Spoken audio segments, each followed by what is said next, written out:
Today we're reviewing a whole bunch of TikTok food trends before it gets banned. Right, boys. Before it or you? Either one. Everything. Barry, you should have a text. Okay, onion being topped and tailed, peeled. The core being cut out? Crisscrossed, no. It's being hollowed out. And then we've got what's that, curly leaf parsley being finely chopped. A stick of butter. Lots of spices. Melted butter. All the spices are going into the melted butter. Some garlic. It's a garlic butter. Burger cheese. Oh, they're rolling layers of burger cheese. And another butter. Okay, great. And then the sauce on the outside. And then what are you doing? Bake it, steaming that? No, you just lift it up, bring it back, and it's done. Gosh, that's a mess.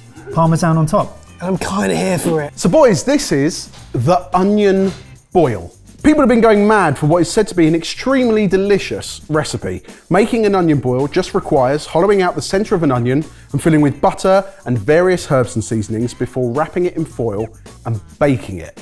Would you like to give it a go? Yes. So some people are saying that it is time for onions, the most widely used vegetable in the world, which are usually the supporting role, to start taking centre stage. This is another way of making the onion the main event. Yeah, the blooming onion we made using a gadget recently. Yeah, fantastic. Was incredible. And that was only a few ingredients. A really cheap batter, a really cheap onion, very expensive final product. And I think that's the thing with this is its rise in popularity is being put down to the fact of how cheap it is. It's not actually a new invention. It's been around since an 1808 cookbook is one of the first mentions of it that people have found, which was called the New System of Domestic Cookery, the onion boil. They're common in Eastern Europe and in the Middle East, and it's completely customizable no matter what herbs, spices, cheeses, any kind of filling you want. Right, mine is hollowed out. So I've got some melted butter there. We have some garlic powder, but we also have the sorted dry store Oh, should we do different flavours? spices. Yeah. But it started with Burger cheese. So I've watched a few videos of onion boil. I have to be honest, the one that we sent you is the only one that used cheese. Good. Oh, okay. And people in the comments were quite surprised about onions and cheese together, but I said to them, go away, that's delicious. Eat a burger. Exactly. A I just cheeseburger. taking the cheese. Rolling up. Oh, you went less than they Stuff did it in the in. video. They you went get 4 more in? layers. 4 layers? Yeah. Four Oh, I layers. can have one in. I can shove that in. Baz, what other spices would you like? Smoky pea, chili, Sri Lankan chili, Let's go. togarashi. Oh, you know what? Saffron. Oh, you little... I just saw it. Fenugreek. Oh, fenugreek could be nice. Yeah. Fenugreek. A little bit of fenugreek. Hit a bit of a snag White here. pepper. A little bit of chili. A little bit of chili. Why you put so much in? There's no room for your butter. I've got some gochujang, togarashi. Yeah, togarashi. Togarashi. Oh, any onion... No, you joke, but the number of onion boil videos where people put onion powder in the onion, as if it doesn't taste oniony enough already. What the What's that gonna do?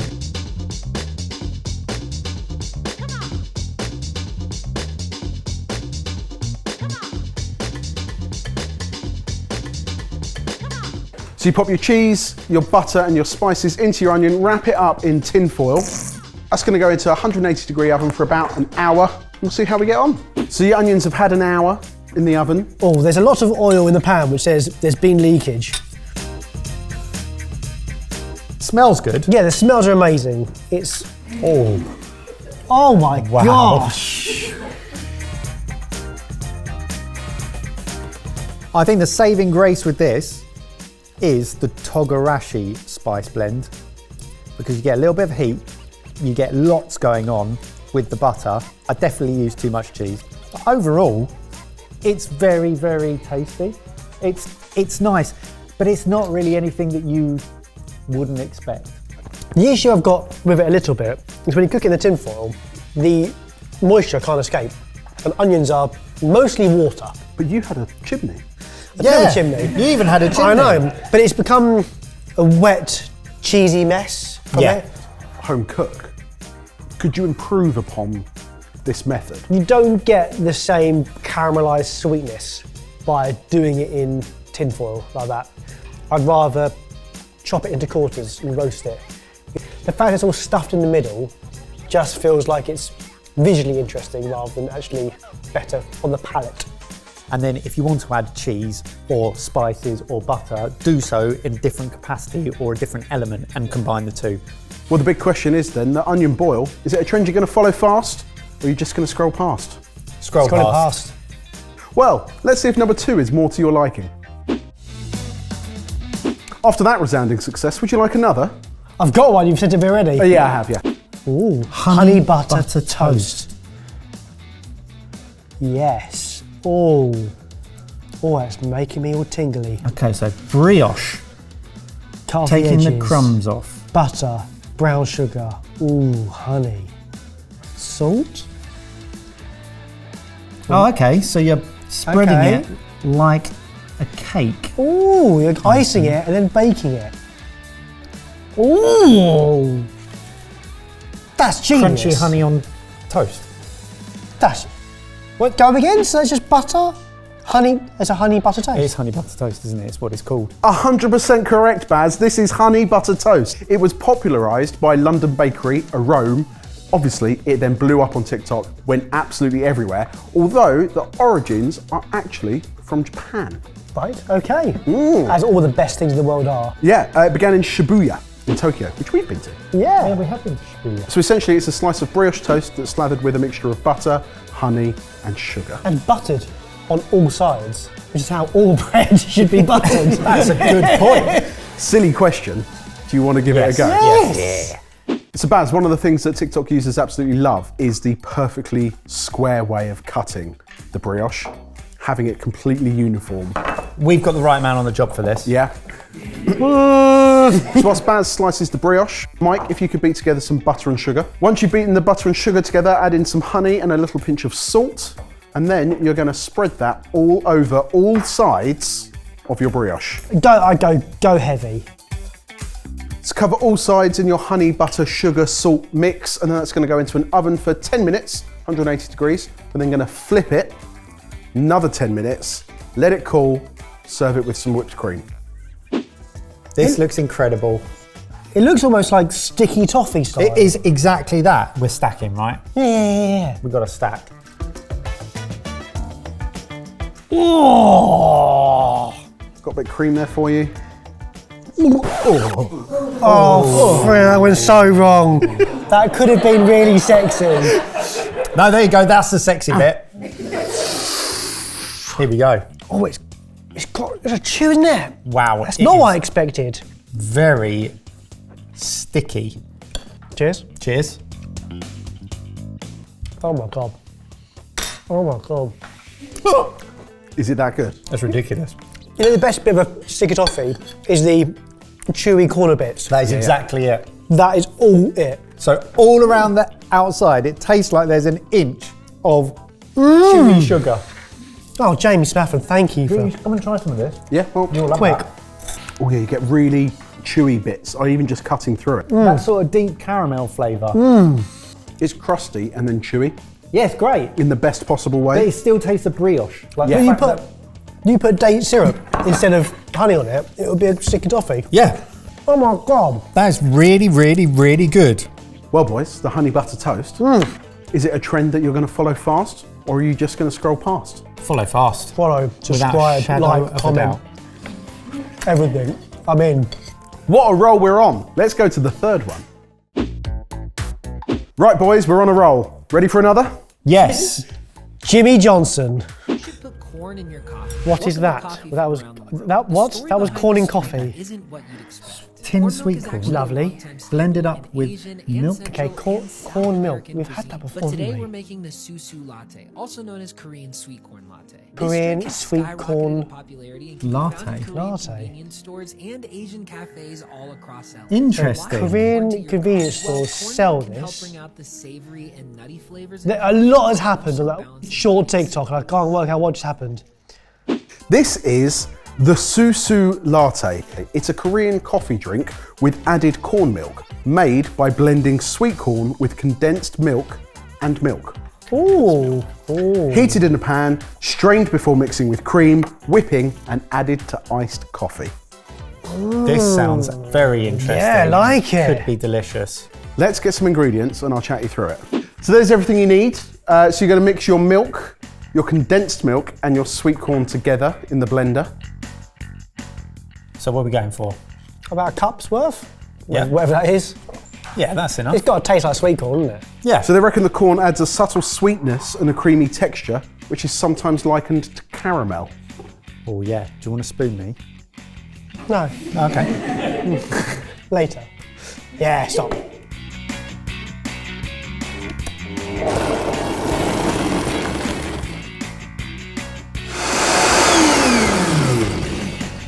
So we've given you some cream that you can whip up. Sieve your corn milk. Now, we've had something similar to corn milk before because we've made cereal milk out of cornflakes, which I guess is a very similar product. It's not usually this yellow. No, because usually you put more milk in it, which was the recipe. Nice. We're getting there. Do you want some science as to why this works? Please. Yes, please. Well, the corn milk helps to reduce the bitterness and the acidity of the coffee whilst also adding a nice velvety texture. That's what we're left with. Our corn pulp. Can I try that? Yeah, that's a good idea. Oh, that's the best bits of corn. That's just all the sweetness. Yeah, but the sweet corniness. Yeah, of the sweet it's corn. lovely. So it's definitely Love that. sweet corn milk. Yeah. Condensed milk makes everything taste great, especially combine it with coffee. Oh, reminds me of the Vietnamese coffees that are just insane. Well, it's funny you say that, Mike, because corn milk is also popular in Vietnam. Oh, There you look go. at that! And Brazil. And in fact, they actually put corn milk into cocktails with cachaça. Oh.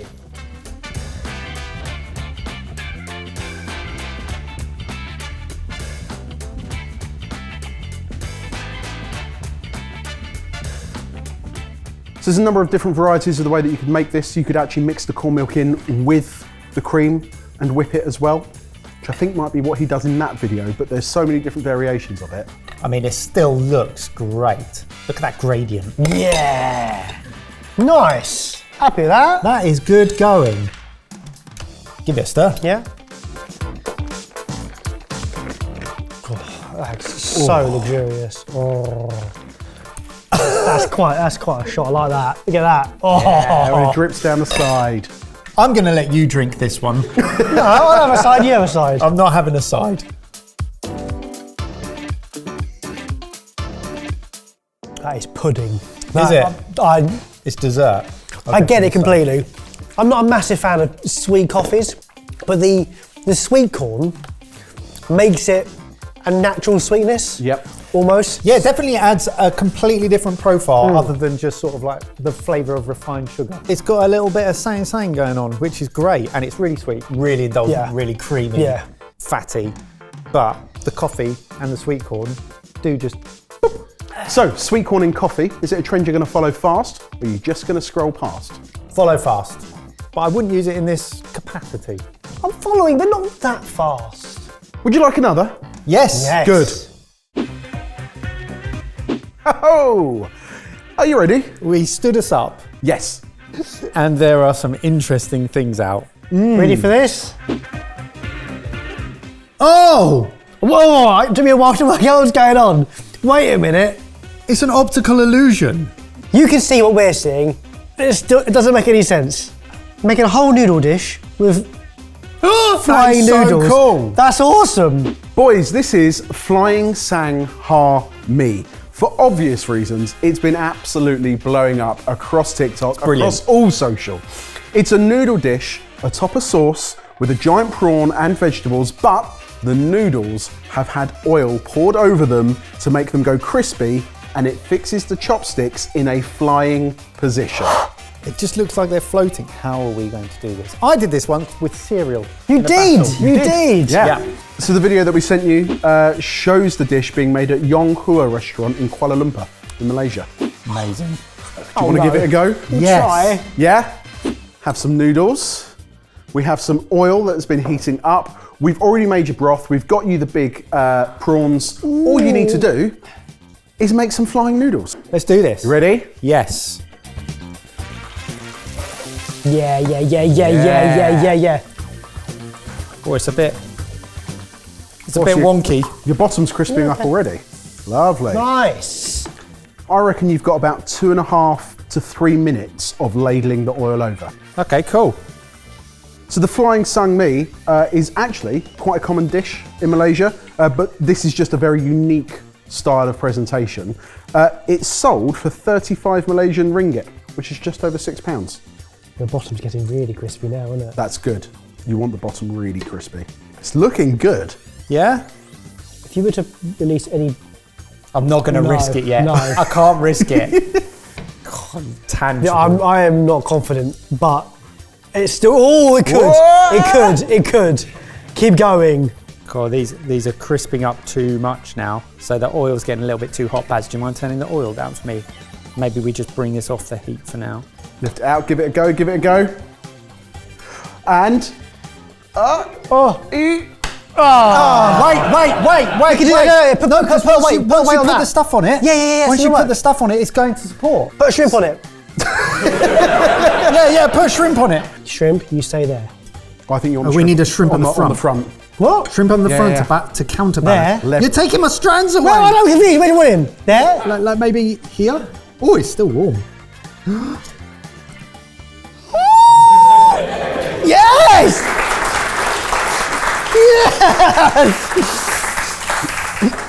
Because otherwise you're going to... Yeah. And then broth everywhere. Do you need wet noodles as well in it or not? Barry! I'm sorry, it just... Go here! Get in. Boys, I think you did it. I think we did it. Yes! you Yes! did it! Amazing! Boys, that is flying sang ha mi. It's not as good as the restaurant one, but hey, it's not bad. Shall we eat it? Let's get in.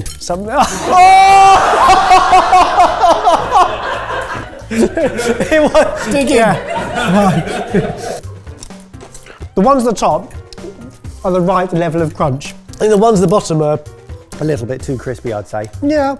But I guess that's about practice and kind of working quicker, maybe with more oil, it's a bigger area to scoop and so on. I'd say the temperature was right. The trouble was we didn't get, or I didn't get, enough of a big enough scoop and therefore enough support for the chopsticks, and therefore had to spend extra time getting it crispy enough to support itself, by which time the bottom got too brown. Yeah. This is moving into the area where it could be seen as a gimmick, but I don't think it is. I think it's good. It's great. It's delivering on something, texture-wise, it's delivering on something and adding something to the dish, as well as being a better theatre.